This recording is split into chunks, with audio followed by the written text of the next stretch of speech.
When the weather warms up, so does the real estate market. Sounds obvious, right? It's true. Spring typically means more home sales. But how will the current interest rates affect people's decisions? What about inventory? Is it high or low? And does that benefit the buyer or the seller? And how do those factors take into account a certain price point or area of the Triad? Now it's not so obvious, is it? That's why you should turn to the Ginther Group to make sense of it all. You need someone you can rely on to assess your situation, read the data and trends, and point you in the right direction. Interest rates, inventory, even new construction. There are so many factors that impact our local market. And you should get your information from the folks right here in our backyard.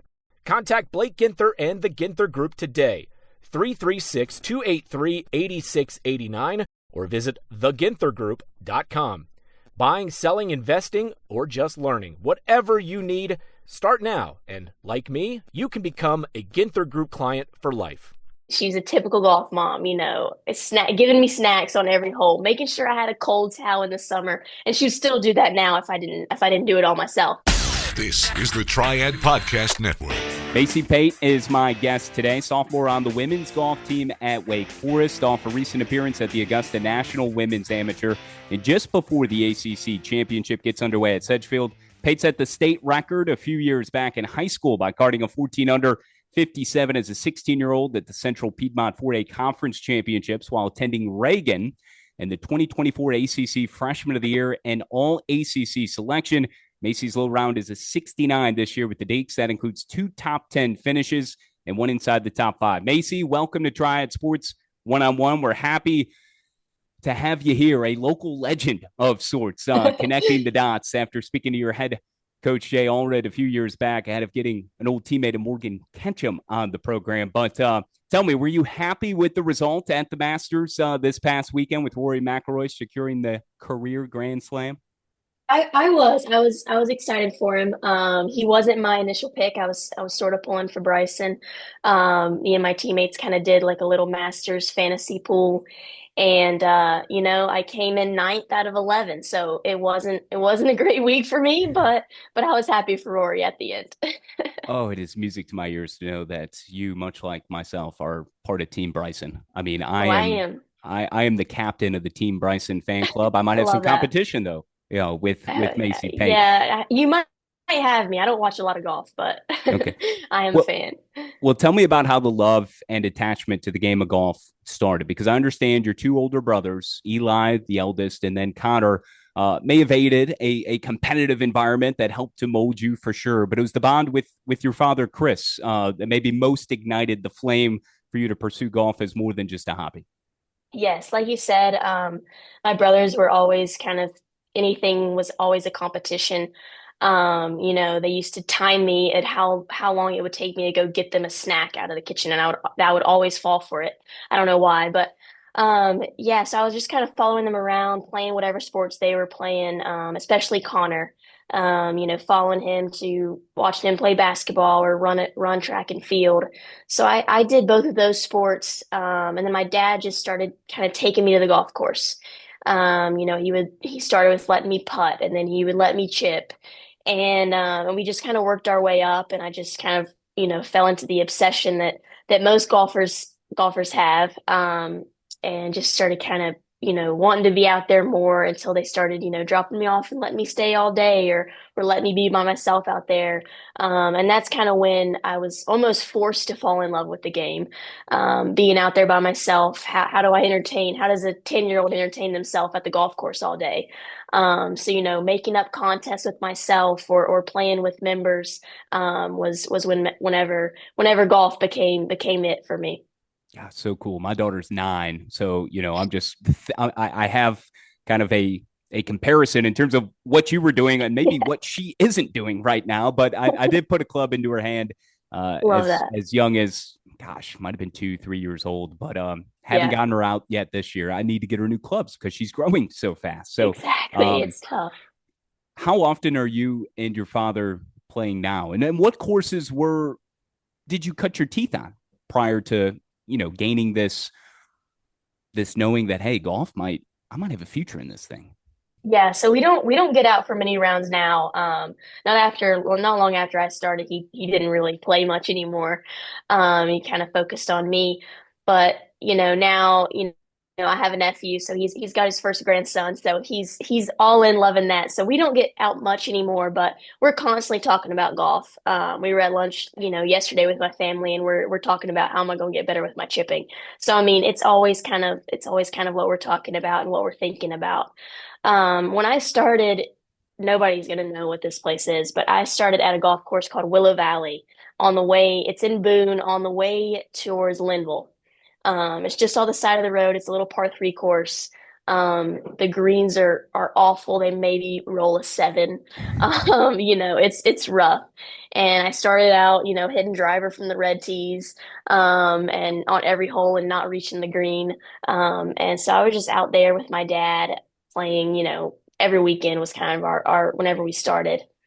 And then I started kind of going to these junior clinics at Boone Golf Club, which is kind of the main public course in Boone. And like I said, I was out there every day at junior clinic, or then my parents started dropping me off there, from 8 to 5 in the summertime, which was never, it kind of got more serious for me.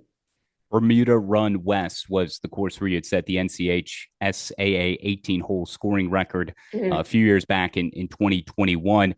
We've talked about your brothers. We've name dropped your father. I feel like Martha doesn't get enough credit here in this equation. No, I'm she she doesn't. she has to shoulder a lot of the responsibility and certainly a main fixture of your support system. Yes, yes. My mom, she's always been, like you said, a big support system for me. She's a typical golf mom, giving me snacks on every hole, making sure I had a cold towel in the summer, and she would still do that now if I didn't do it all myself. Yeah, so she's the one who was kind of making sure everything worked smoothly. I had all my snacks. I had everything I needed to be able to play well that day. So yeah, she was kind of a big role in getting me to where I am today. And still, I mean, she caddied for me at a tournament last summer, so she's still out there with me. That's sweet. Snacks critical, certainly, to the Yes, progress and yes. success on the links. You mentioned playing multiple sports. How was it that those experiences, as you look back, you feel have helped you in the game of golf and paved the way for where you are today at a premier institution with tremendous golf pedigree in Wake Forest? Yeah, I wouldn't trade playing other sports for anything. You know, Settling on golf, I think, was always kind of what was in store for me. But playing those other sports just gave me so much perspective on, how to be a teammate and how to root for other people in this, super individualized sport. So, playing basketball, playing track, running track and field, having coaches, that didn't know, when I wasn't playing golf, they were, coaches in other sports are a little different than golf. They're a little bit tougher on you. They might yell at you a little bit. So, I mean, that kind of was what I was always used to. And then I got in the golf world and everything was just so much more calm because it was just you and you weren't really having to worry about things. And it was kind of interesting for me and something that's still kind of interesting. My older brother Connor, he coached me in basketball and running. And so, if I wasn't, doing something right or working as hard as I could, he was going to yell at me way more than any other kid. So, yeah, just those sports kind of, I think, made me kind of the athlete that I am. And then playing golf kind of was just, meant to be, I think. I don't know if your college coach, Kim Llewellyn, is like Jay Allred, your high school coach at all, but I know he was all about the fun, right? Handing out Oreo cookies. Yeah, yeah. It would always, you knew you'd messed up, you made a double or a triple, and then you'd be given a pack of Oreos. So it would lighten the mood a little bit. A state champion while in high school, multiple Carolina Player of the Year awards, dozens of honors in total during a highly decorated prep career out of Pofftown, all paid off with interest from Wake Forest. When did you first learn of Wake's interest in you? Would have been well before that program's first national championship in May of 2023, just a couple of years removed. And how did that make you feel once Wake reached out? Yeah, so on June 15th, when Kim reached out to me, Wake had always been my dream school from a very young age. I kind of set that as my goal and told my parents that, I was going to work towards Wake. And everybody kind of told me well, that's a pretty big goal. Like maybe you should just chill out a little bit. But I knew I wanted to be here more than anything. So when Kim reached out to me on June 15th was the first day that, you can be recruited as a rising junior in high school. We got on a call at 7 a.m. and I committed. So, I mean, I didn't talk to really anybody else. I was pretty dead set. I didn't go on any other visits. I knew this is where I wanted to be, and I think I made a great choice in that. So this would have been June 15th, 2022 or 23? As a rising junior, meaning you completed your sophomore year? 2022. Yes. Heading into your junior year at Reagan. Kim Llewellyn, who has won 6 ACC Coach of the Year awards, including 3 out of the last 6. What can you share about her pursuit of you and the relationship you've since been building since first teeing it up at Wake Forest? There was no hesitation on your part. I know that. It was part of your dream. But how has she helped to engineer and orchestrate the relationship with you? Yeah, I mean, she's the best. I mean, I can't really ask for a better coach. Not only she's a coach, but she's like a mom to all of us. She likes to go shopping with us and hang out with us outside of golf. So I'd say, more than anything, like I said, she's like a mom, she's like a friend. We know we can all talk to her about anything. So she works really hard, and she pushes us to work hard, and pushes us all, probably a little bit outside of our comfort zone, which is exactly what you want in a coach. And she's just always striving for the best, which inspires each of us every day for sure. So what's it like? The opportunity, the accompanied competition, playing for Llewellyn, for Wake Forest in the ACC on magnificent courses with the superb coaching and facilities, the training, the feedback, your teammates. Is it everything that you've dreamt that it would be to this point prior to the completion of your second year in school? Yes, for sure. I knew what Wake was about. I knew the facilities. I knew everything. But, every day I'm kind of amazed at everything that we have here. Every opportunity that we're given, like just the places that we get to go, the courses that we get to go, the experiences we get to have are all just, any golfer's dream. And we're super fortunate here to have all those opportunities and, have a facility that's 5 minutes from class. It's hard to not work hard here. It's hard to not enjoy yourself, and it's hard to not love golf here. So, we have a great time, and my teammates are there's 7 of us on this team, and the 6 other girls, they're my best friends. We're constantly, going out to dinner or hanging out outside of golf. And then we get to go compete together and win together, and it's the best thing.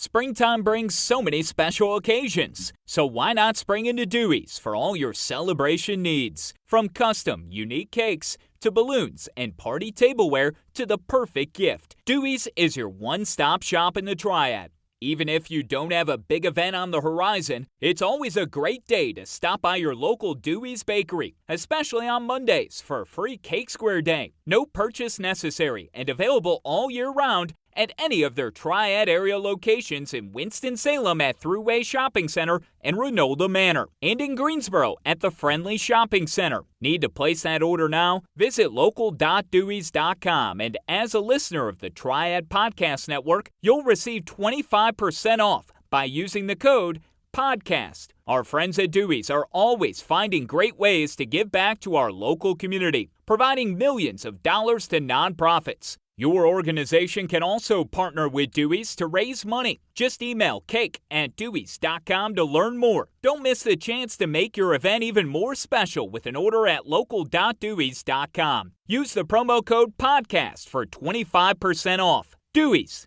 Celebrate every day. It's time to get serious about your financial future. It's never too early, but it could be too late to get started. And that's oftentimes the hardest part. Getting started. How much do I save? Where do I invest? Do I save for college or retirement? How much for each? And who do I talk to about it all? Okay, we'll keep things simple for now and help you answer the last one. We recommend you begin with a local financial advisor. And that's Jennifer Johnson of 3 Magnolias Financial Advisors. She'll sit down with you for a complimentary introductory consultation and go over all of your questions. Get started on the path to achieving your financial goals. Visit 3magnoliasfinancialadvisors.com or call 336-701-1600. Get comfortable with your financial future. 3 Magnolias Financial Advisors. Retirement, financial planning, and investments. Securities offered through Private Client Services. Member FINRA SIPC. Investment advisory services offered through 3 Magnolias Financial Advisors. 3 Magnolias Financial Advisors and Private Client Services are not affiliated. Private Client Services is under separate ownership from any other named entity. Is that camaraderie and to the relationship of how Kim is kind of like one of the girls, loves to go out and shop and all those sort of things. Is that tightness really one of the best parts about this team, really the synergy, the chemistry, and the way you all come together, both on the course and away? Yeah. I mean, it's definitely the best thing about this team. We can go out and win together, and we can go eat dinner, and we can celebrate and have a great time. But we can also go out and lose together and still go have a great time. We push each other like every single day. I'll quote Jay. We had a good high school team, and he would always tell us, iron sharpens iron. And we were pushed every single day in that. And then I came to school where, I'm playing with 5 other people that are just as good, if not all better than me. And they're pushing me every day to be better. They're pushing me to work harder. And it's an honor to be on a team with these girls. Let's go back to a couple of weeks ago, the Augusta National Women's Amateur, which premiered in 2019 and was won by Wake Forest's own Jennifer Kupcho at the time. First 2 rounds were held at Champions Retreat. Unfortunately, after back-to-back rounds of 72, you just narrowly missed out on the cut before the event's concluding 3rd round moved to Augusta National on Saturday. But you and the entire field still were able to participate in a practice round on Friday, April 4th at Augusta National, the site of the Masters, which just concluded with Rory winning. What was that entire experience like for you at 2, while only a practice round, still being able to swing it at the Mecca? Yeah. Anwa was something that I've been dreaming of, for since the first edition. It was always a dream. It was something that I felt like I had the potential to play in, but it was never something that I knew I would be there. And I don't know if it really settled, sunk in that I was there until I showed up on site. You get there, you're treated like a tour player.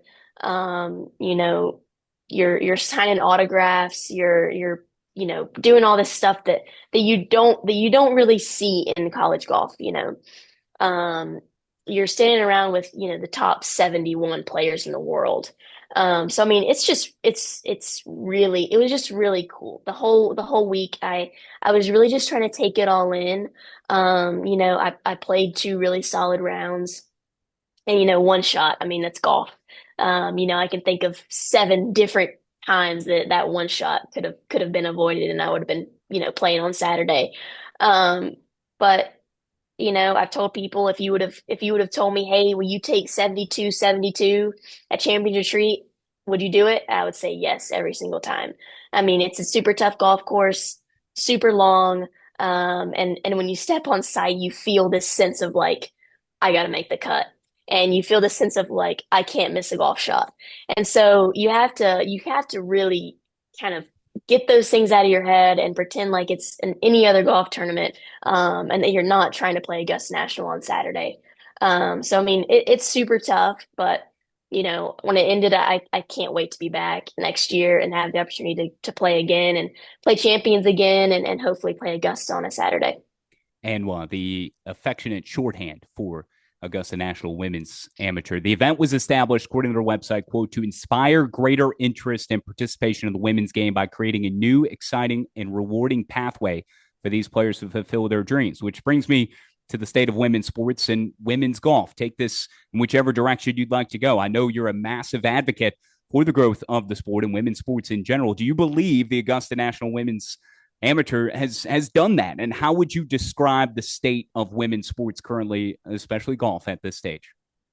Yeah, I think the Augusta National Women's Amateur is doing, probably the best job of anything out there right now to improve the game and get more girls into golf. I mean, when you walk off the golf course, like I said, there's kids lined up waiting for you to sign autographs. and not just little girls. I mean, little boys too. That you know they can you can tell that they look up to you. They've been following you all day, and I mean, I'm out there and I'm like, there's no way this kid knows who I am, but they know that you're playing in Anwa, and they know that there's something big with that. And I just try to put myself in their shoes. I was there once, and I've watched older players play and been kind of, looking up to them and hoping to be like them. I mean, I competed against several of them last week. So it's really cool to kind of see those little kids out there that are so excited for this, so excited to watch. And even watching on Saturday, there's so many little girls that know everyone's name, know where everyone goes to school, and you can tell that these, the college players really have a big impact on them, which is really cool to see. That's super special. And I would imagine, too, there's a part for you being on that other side of the fence as one who was little, looking up to these players and these women at some point and knowing how they treated you when you were young, or the way that you had wanted them to embrace you or give you some sort of attention or acknowledgement, whether it's autographs or a smile or a picture or just a wave, whatever it may be. You're now on that other side. You're the focal point, and all these other little ones are running up to you. So in a way, it's kind of come full circle where you're giving back to the game in the way the game once gave to you. Yeah, yeah. I mean, having the opportunity just to inspire the next generation in golf is really the best thing I could ask for. If there's one little girl that saw me and for some reason liked me for whatever I did, that's the best thing that I could have done last week, aside from making the cut, missing the cut, winning the golf tournament or not. I mean, inspiring the next generation is the best thing we can do as golfers, and especially college golfers. Next up for you this week is the ACC Women's Golf Championship back at Sedgefield Country Club for the 12th time. What are your goals for Greensboro this week, and what will be 3 days of stroke play starting on Wednesday, April 16th, before match play commences on Friday? Yeah, I'm looking forward to this week a lot, getting back into postseason. It's such a fun time of the year. This is what we train for all year long, and we're finally here, so it's exciting. Next week I'm just looking to put 3 good rounds together in stroke play, and hopefully, give myself a chance to win the individual title. But the big focus is on the team. Last year we won, so it would be awesome to win back to back. We have Stanford and SMU are there, so we got a little bit more competition this year. So it's gonna be tough, but we're excited. So our coaches have been at Sedgefield a lot, so they know the golf course, and we feel like we've got a good plan going in. Yeah, it's kind of like a home match in a lot of Yeah. respects, certainly for Wake Forest. Yet, as we spoke about prior to me hitting record, and I love the nerdy details of all this. Y'all talk about the camaraderie and building the chemistry. Y'all get to spend the week at a house, right? Yeah, yeah. So we're gonna leave today. One of my teammates' birthdays is in a few days, so we're gonna have a little birthday dinner tonight at the Cheesecake Factory. And then we'll go to our house and hang out and unpack, and we'll bring some games. We'll bring some poker and some other kind of Cards Against Humanity, some fun games like that, and we'll play and have fun and just enjoy. Staying in a house is the best thing. It's my favorite. Those are my favorite weeks when you get to hang out and stay together like that. It's always a lot of fun. Can't go wrong with Cheesecake Factory, no doubt. Oh, Friendly no. Center, know it well. Of course, Yeah. too, I'm sure you've experienced, right? You've got to be, I mean, certainly, in years past, but throughout your youth, I mean, Sedgefield Country Club, home to the Wyndham. I mean, this is high level stuff. And of course, too, that I'm sure, what would be your assessment of the course, and how familiar are you of it? Yeah, I actually have not played Sedgefield. I've been out there, actually watched Wake a few years ago, play, I think in a semifinal match. So I can remember all the holes. Like I said, I've never played it. I just know what kind of my coaches have told me and how they've helped just kind of prepare this week. I've heard they don't play it super long. So I'm kind of looking forward to being able to attack a little bit more, especially after championship retreats. It's super long, so we've got a little bit of the opposite. But I think pretty firm greens. I mean, it's championship golf course, so I think it'll be fun. Yeah, I'm just looking forward to kind of being close to home. We'll have a lot of fans there, and they're loud, so it's always a good time. few more minutes with Macy Pate, sophomore on the Wake Forest women's golf team here on Triad Sports One-on-One. How far are you hitting it off the tee? Give listeners some perspective. Yeah, I hit my driver. I mean, I probably carry my driver like 235-ish, like rolls out to like 255, 260, depending on how firm it is. Sure.